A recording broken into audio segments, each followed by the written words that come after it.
அனைவருக்கும் வணக்கம்.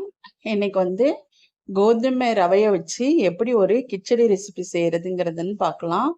இதுக்கு என்னென்ன பொருட்கள் நமக்கு தேவையானதுங்கிறதையும் இப்போ பார்க்கலாம். ரொம்ப ஈஸியாகவும் ரொம்ப டேஸ்டாகவும் ஹெல்த்தியான கோதுமை கிச்சடி ரெசிபி எப்படி செய்யறதுங்கிறதுன்னு பார்க்கலாம் வாங்க. இப்போ நான் கிச்சடி செய்ய ஒரு 3 சின்ன வெங்காயம் நல்லா பொடிசு பொடிசா கட் பண்ணி எடுத்து வச்சிருக்கிறேன். உங்களுக்கு வந்து தேவைக்கேற்ற நீங்கள் கட் பண்ணிக்கலாம். ஒரு தக்காளி சின்னதாக ஸ்லைஸாக கட் பண்ணி வச்சுக்கிறேன். அப்புறம் பார்த்தீங்கன்னா பீன்ஸு ஸ்லைஸாக கட் பண்ணி எடுத்து வச்சுருக்கிறேன். அடுத்தது பார்த்தீங்கன்னா ஒரு கேரட்டை நல்லா பொடிசாக கட் பண்ணி எடுத்து வச்சுருக்கிறேன். அடுத்தது பார்த்தீங்கன்னா தாளிக்கிறதுக்கு நம்ம இஞ்சி பூண்டு பேஸ்ட் யூஸ் பண்ணோம் இல்லையா, அது கொஞ்சமாக வந்து இஞ்சி பூண்டு பேஸ்ட்டு. அப்புறம் பார்த்தீங்கன்னா ஒரு 1/4 கிலோ அளவுக்கு வந்து நான் வந்து சம்பா ரவை கோதுமையை வந்து எடுத்து வச்சுருக்கேன். பார்த்தீங்கன்னா ஒரு கேரட்டு, 3 வெங்காயம், ஒரு தக்காளி, ஒரு 5லேருந்து 6 பீன்ஸு கட் பண்ணி வச்சுருக்கேன். இஞ்சி பூண்டு பேஸ்ட்டு. இப்போ நம்ம தாளிப்பு ரெடி பண்ணிடலாம். நான் வந்து நல்லெண்ணெய் யூஸ் பண்ணியிருக்கேன். நீங்கள் நெய் கூட யூஸ் பண்ணலாம். நல்லெண்ணெய் வந்து ஒரு 3 டேபிள் ஸ்பூன் அளவுக்கு வந்து நீங்கள் வந்து நல்லெண்ணெய் யூஸ் பண்ணிக்கோங்க. நல்லெண்ணெய் இல்லைன்னா நெய், நீங்கள் எது நீங்கள் யூஸ் பண்ணணுமோ எது வேணாலும் யூஸ் பண்ணிக்கலாம். சரிங்களா? வந்து எண்ணெய் நல்லா வந்து காஞ்சி வர்றது தெரியும் உங்களுக்கு. இந்த சமயத்தில் நம்ம கட் பண்ணி வச்சிருக்கிற வெங்காயத்தை ஃபஸ்ட்டு போட்டுடலாம். நல்லா சூடாயிட்டு இருக்க தெரியும். இப்போ வந்து அடுப்பை வந்து சிம்லேயே வச்சுக்கோங்க. ஃபஸ்ட்டு வந்து வெங்காயத்தை நம்ம போட்டாச்சு. வெங்காயம் நல்லா ஒரு பொன்னிறமாக வறுத்து வரட்டும்.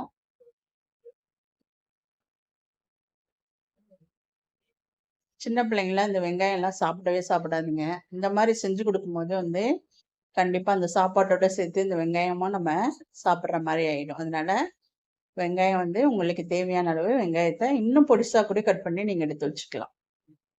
இப்போ வெங்காயம் வந்து ஓரளவுக்கு வதங்கி வரட்டும்.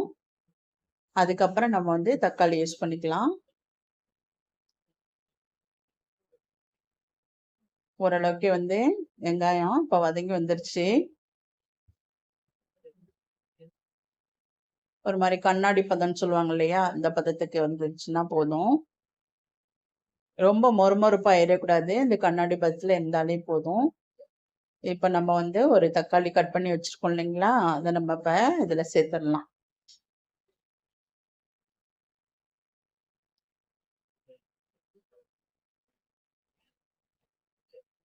நல்லாவே வதங்கி வந்துருச்சு.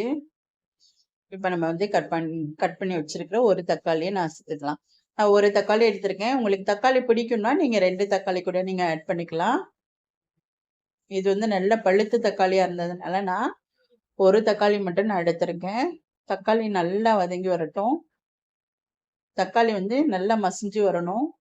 வெங்காயத்தோட வந்து தக்காளி நல்லா மிக்ஸ் ஆகி வர அளவுக்கு நம்ம அதை வந்து வதக்கி எடுத்துக்கலாம். ஃபஸ்ட்டு நல்லா வதங்கி வரட்டும்.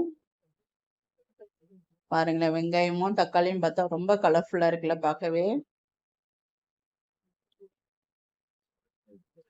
ஓகே, இப்போ ஓரளவுக்கு வந்து வதங்கி வந்துருச்சு. இப்போ இந்த சமயத்தில் நம்ம இஞ்சி பூண்டு பேஸ்ட்டு நம்ம இதில் ஆட் பண்ணிக்கலாம். ஃபஸ்ட்டே வந்து இஞ்சி பூண்டு பேஸ்ட்டு போட்டோம்னா அடி பிடிச்சிரும். அதனால் வந்து நீங்கள் வந்து ஃபஸ்ட்டு போடுறதுக்கு பதிலாக நீங்கள் வந்து தக்காளி வெங்காயம் வதங்கினதுக்கப்புறம் கூட இஞ்சி பூண்டு பேஸ்ட்டோட அந்த பச்சை வாசனை போகிற அளவுக்கு நம்ம வந்து நல்லா வதக்கி எடுத்துக்கலாம். நல்லா வதங்கி வரட்டும். இப்போ இஞ்சி பூண்டு பேஸ்ட்டோட வாசனையெல்லாம் போகணும். அந்த அளவுக்கு வந்து பச்சை வாசனை போயிடுச்சு. இப்போ நறுக்கி வச்சிருக்கிற நம்ம கேரட்டை நம்ம அதில் சேர்த்துக்கலாம். அதுக்கப்புறம் வந்து நறுக்கி வச்சிருக்கிற பீன்ஸ் ஆட் பண்ணிக்கலாம். உங்களுக்கு பிடிச்ச காய்கறிகள் எந்த காய்கறி வேணாலும் நீங்கள் ஆட் பண்ணிக்கலாம். உருளைக்கிழங்கு, பட்டாணி, காலிஃப்ளவர் எது வேணாலும் நீங்கள் ஆட் பண்ணிக்கலாம். என்கிட்ட இருந்தது வந்து பீன்ஸும் கேரட்டும் தான் இருந்துச்சு. அதனால நான் அதை மட்டும் நான் யூஸ் பண்ணிக்கிறேன். உங்கள்கிட்ட எந்த காய்கறி உங்களுக்கு பிடித்தமான காய்கறிகள், குழந்தைங்களுக்கு பிடித்தமான காய்கறிகள் எது வேணாலும் நீங்கள் இதில் ஆட் பண்ணிக்கலாம். ஒரு 2லேருந்து 3 நிமிஷம் அப்படியே எண்ணெயிலே வதங்க விட்டுருங்க. இந்த சமயத்தில் வந்து கொஞ்சமாக தேவையான அளவு அந்த காய் வேகிறதுக்கு கொஞ்சமாக வந்து உப்பு நம்ம ஆட் பண்ணிக்கலாம். காய் வேகிறதுக்காக தான் நம்ம உப்பு ஆட் பண்ணியிருக்கோம். நல்லா வந்து தக்காளி, வெங்காயம், இஞ்சி பூண்டு பேஸ்டோட அந்த பீன்ஸும் கேரட்டும் நல்லா வதங்கி வரட்டும். பார்த்தாலே உங்களுக்கு தெரியும் நல்லா வதங்கி வர்றது. எல்லாமே வந்து ஒன்னோட ஒன்னா மிக்ஸ் ஆகி வரணும். அந்த பச்சை வாசனையும் போகணும். ஓரளவுக்கு அரை வேக்காடுன்னு சொல்லுவாங்க இல்லையா, அந்த வேக்காடு வந்திருக்கணும். இப்போ ஓரளவுக்கு எல்லாமே வந்து நல்லாவே வதங்கி வந்துருச்சு. இப்போ வந்து நான் கொஞ்சமா மஞ்சத்தூள் ஆட் பண்ணிக்கிறேன். மஞ்சத்தூள் உங்களுக்கு வேணான்னா நீங்க ஸ்கிப் பண்ணிடுங்க. மஞ்சத்தூள் போட்டா நல்லா இருக்கும், கலர் நல்லா இருக்கும். அதனால நான் வந்து மஞ்சத்தூள் ஆட் பண்றேன். ஹெல்த்துக்கும் நல்லது நமக்கு, அதனால மஞ்சத்தூள் ஆட் பண்றேன். நான் வந்து பச்சை மிளகாய் ஆட் பண்ணல, அதனால மிளகாத்தூள் வந்து கொஞ்சமா ஆட் பண்ணிக்கிறேன். நான் சின்ன பிள்ளைங்க இருக்கிறாங்கறதுனால மிளகாய் வந்து வாயில கடிபட்டுரும். ஏன்னா ஏற்கனவே வந்து பீன்ஸ் நம்ம யூஸ் பண்ணியிருக்கோம். இதுல பச்சை மிளகாய் போட்டாலும் தெரியாம பிள்ளைங்க சாப்பிட்ருங்கிறதுனால நான் வந்து பச்சை மிளகாய் வந்து ஸ்கிப் பண்ணிட்டேன். அதுக்கு பதிலாக நான் வந்து மிளகாய் தூள் வந்து நான் வந்து ஆட் பண்ணியிருக்கேன். கொஞ்சமா வந்து காரத்துக்கு மிளகாய் தூள் வந்து நான் இதில் வந்து ஆட் பண்ணியிருக்கேன். இதோட நான் வந்து கொஞ்சோண்டு கரம் மசாலா ஆட் பண்ண போகிறேன். சும்மா கொஞ்சமாக அந்த வாசனைக்காக சொல்லுவாங்க இல்லையா, அதுக்காக கொஞ்சமாக வந்து கரம் மசாலா பொடி வந்து நான் ஆட் பண்ணியிருக்கேன். அவ்வளோதாங்க, வேறு எதுவும் இதில் தேவையில்லை. இது மட்டும் இருந்தாலே போதும். இதுவே நல்லா கம கமன்னு பிரியாணி வாசனை வருது. நல்லா ஒன்னோட ஒன்றா மிக்ஸ் ஆகட்டும். இப்போ நம்ம வந்து தண்ணி சேர்க்கணும். இப்போ நான் வந்து இதில் வந்து 1 டம்ளர் வந்து கோதுமை எடுத்திருக்கனால 1:6ங்கிற ரேஷியோவில் நான் தண்ணி ஊற்றுறேன். ஏன் 6 ரேஷியோங்கிறதுனால காய் எனக்கு வெந்து வரணும். ரவை வந்து கோதுமை ரவைங்கிறதுனால 6 பங்கு நான் வந்து தண்ணி ஊற்றிருக்கேன். இதே நீங்கள் வந்து சாதாரண ரவைன்னா நமக்கு கொலகொலப்பு கொடுக்கும். இது வந்து நல்ல கொலகொலப்பு கொடுக்காது. நீங்கள் 1:6 இல்லைன்னா 1:5 வரைக்கும் நீங்கள் வந்து தண்ணி இதில் ஆட் பண்ணிக்கலாம்.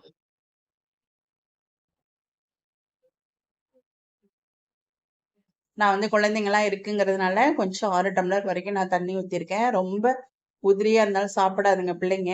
அதனால அவங்களுக்காக ஒரு சாஃப்ட்னஸ்க்காக நான் வந்து ஒரு 6 டம்ளர் தண்ணி ஊற்றிருக்கேன். நீங்கள் வந்து 5 டம்ளர் கூட நீங்கள் தண்ணி ஊற்றி கெட்டியாக இருக்கிற மாதிரி உதிரியாக கூட நீங்கள் வந்து யூஸ் பண்ணிக்கலாம். இப்போ பார்த்தீங்கன்னா நல்லா கொதிந்து வந்துட்டுருக்கு தண்ணி. இப்போ வந்து நம்ம வந்து ரவையை இதில் சேர்த்துக்கலாம். ரவையை வந்து ஒரே இதாக கொட்டிடக்கூடாது, இந்த மாதிரி தூவி விடணும். அப்போதான் வந்து எல்லா இடத்துலையும் படும். ஒரே இடத்துல கொட்டினோன்னா ஒரே இடத்துல அப்படியே தங்கி போயிட்டு அடி பிடிச்சிடும். அதனால நீங்கள் வந்து நல்லா வந்து இப்போ ஃபுல்லாக வந்து தூவி விட்டிங்கன்னா ஈஸியாக வந்துடும். இப்போ அப்படியே நம்ம கரண்டி வச்சு ஒரு பிரட்டி பற்றிட வேண்டியதான். ஓகே, பார்த்தீங்கன்னா நல்லா வந்து வந்துட்டுருக்கு. நல்லா வந்து பரட்டி விட்டுக்கோங்க, இல்லைன்னா அடியில் வந்து தங்கி போயிடும். நீங்கள் இந்த சமயத்தில் நெய் கூட ஆட் பண்ணிக்கலாம். நான் நெய்யெல்லாம் எதுவும் ஆட் பண்ணலை. ஏற்கனவே ஒரு 3 டேபிள் ஸ்பூன் வந்து நல்லெண்ணெய் விட்டுருக்கிறதுனால நான் வந்து நெய் எதுவுமே ஆட் பண்ணிக்கல. உங்களுக்கு தேவைப்பட்டால் நீங்கள் நெய் வந்து யூஸ் பண்ணிக்கலாம். நெய் வந்து ஆப்ஷன் தான். நல்லா கொதிஞ்சு வந்துட்டுருக்கு. இப்பயும் நல்லா வந்து கிளறி விட்டுக்கோங்க. உங்களுக்கு கருவேப்பிலை கொத்தமல்லி இருந்துச்சுனாலும் நீங்கள் யூஸ் பண்ணிக்கலாம். இந்த டைமிங்கில் நான் வந்து கருவேப்பிலை இருக்கு என்கிட்ட, அதனால கருவேப்பிலையை மட்டும் நான் வந்து சும்மா கிள்ளி வந்து அதில் ஆட் பண்ணிக்கிறேன். நல்லா வாசனை வந்து நல்லா கமகமான வருது. டேஸ்ட்டும் நல்லா இருக்கும் உங்களுக்கு. குழந்தைங்களுக்கு வாரத்தில் ஒரு முறையாவது இந்த செஞ்சு கொடுக்கறது ரொம்ப நல்லது. இப்போ ஓரளவுக்கு வந்து தண்ணி சுண்டி வந்துட்டு இருக்கு. இப்போ நான் ஒரு மூடி போட்டு அப்படியே மூடி வச்சிடுறேன். இப்போ நம்ம வந்து மூடி போட்டு வேக வச்சிருக்கோம் இல்லைங்களா, இப்போ எடுத்து பார்ப்போம் எந்த அளவுக்கு வெந்திருக்குன்னு. தண்ணி கம்மியாக இருக்குன்னு பார்ப்போம். இப்போ ஓரளவுக்கு வந்து தண்ணி வந்து கம்மியாக இருக்கிறது தெரியும். இன்னும் ஒரு தடவை நல்லா வந்து கிளறி விட்டுக்கோங்க. அடி எதுவும் பிடிக்காத அளவுக்கு நல்லா வந்து கிளறி விட்டுக்கோங்க. இப்போ நல்லா கிளறி விட்டிங்கன்னா தான் அடி பிடிக்காது. இல்லைன்னா அப்படியே வந்து அடியில் அடி பிடிச்சு போயிடும். அதுக்காக நல்லா வந்து கிளறி எடுத்துக்கோங்க. இப்போ வந்து ஒரு 2லேருந்து ஒரு 3 நிமிஷம் அப்படியே விட்டுருங்க. இப்போ ஒரு 2 நிமிஷம் கழிச்சு பார்த்தீங்கன்னா கோதுமை ரவை கிச்சடி சூப்பராக ரெடி ஆயிடுச்சு. நான் குழந்தைங்களுக்காக கொஞ்சம் குறைவாக நான் ரெடி பண்ணியிருக்கேன். நீங்கள் கொஞ்சம் டைட்டாக கூட உதிரி உதிரியாக கூட நீங்கள் ரெடி பண்ணிக்கலாம். வாரத்துக்கு ஒரு முறை கண்டிப்பாக இது வந்து குழந்தைங்களுக்கு செஞ்சு கொடுத்தா ரொம்ப நல்லதாக இருக்கும். நீங்கள் இதுக்கு வந்து என்ன வேணாலும் சைடிஷ் யூஸ் பண்ணிக்கலாம். சட்னி, சாம்பார், உப்மானாலே நம்ம வந்து ஜீனி யூஸ் பண்ணுவோம். அது கூட யூஸ் பண்ணிக்கலாம். எது வேணாலும் நீங்கள் இதை வந்து யூஸ் பண்ணிக்கலாம். இப்போ வந்து ஒரு 2 நிமிஷம் 2 to 3 நிமிஷம் அப்படியே ஆற விட்டிங்கன்னு வச்சிங்களேன், நல்ல ஒரு உதிரி உதிரியான நமக்கு ஒரு கிச்சடி கிடைக்கும் உங்களுக்கு. இப்போ பார்த்தீங்கன்னா சூப்பரான ஒரு கோதுமை ரவை கிச்சடி ரெடி ஆயிடுச்சு. சைடிஷ்க்கு நான் வந்து சாம்பாரும் ஜீனியும் நான் எடுத்திருக்கேன். நீங்கள் எது வேணாலும் யூஸ் பண்ணுங்கள்.